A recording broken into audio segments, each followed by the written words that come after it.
বন্ধুরা, আজকের এই গল্পটি রূপকথার একটি ছোট গল্প। জ্যাক অতি দরিদ্র একটি ছেলে। সে তার বিধবা মায়ের সাথে একটি ছোট্ট কুটিরে থাকত। গোয়ালঘরে থাকা একটি গরুই ছিল তাদের একমাত্র সম্বল।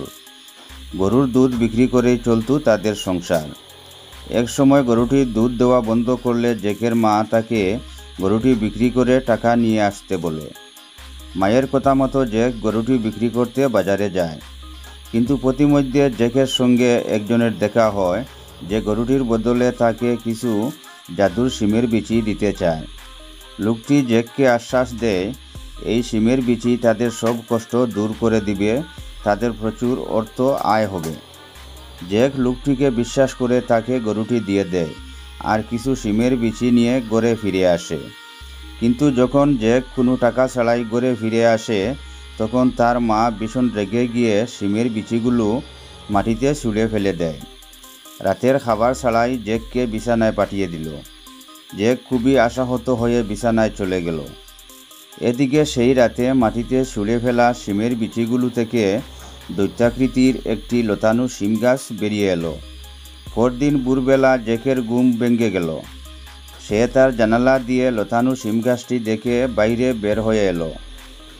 তারপর সেই শিম গাছ বেয়ে এসে একসময় অনেক উপরে পৌঁছালো, প্রায় আকাশের কাছাকাছি উচ্চতায়। সেখানে জ্যাক দেখল এক বিশাল দুর্গ। গুটি গুটি পায়ে জ্যাক প্রবেশ করল সেই দুর্গের ভিতরে। দুর্গটির মালিক ছিল এক মানুষখাইকু দৈত্য। সে জ্যাককে দেখতে পেয়েই বিকট স্বরে চিৎকার করে উঠল। সে জ্যাককে হত্যা করতে উদ্যত হলেও সে যাত্রায় জ্যাক কোনোভাবে বেঁচে গেল। তারপর দৈত্যটি এক সময় ঘুমিয়ে পড়ল। তখন জ্যাক একটি সোনার মুদ্রা ভর্তি ব্যাগ নিয়ে নেমে এলো শিম গাছটি বেয়ে। তারপর জ্যাক আরও দুবার শিম গাছ বেয়ে উপরে উঠল। প্রথমে একটি সোনার ডিম দেওয়া হাঁস আর দ্বিতীয়বার একটি জাদুর বীণা নিয়ে আসলো।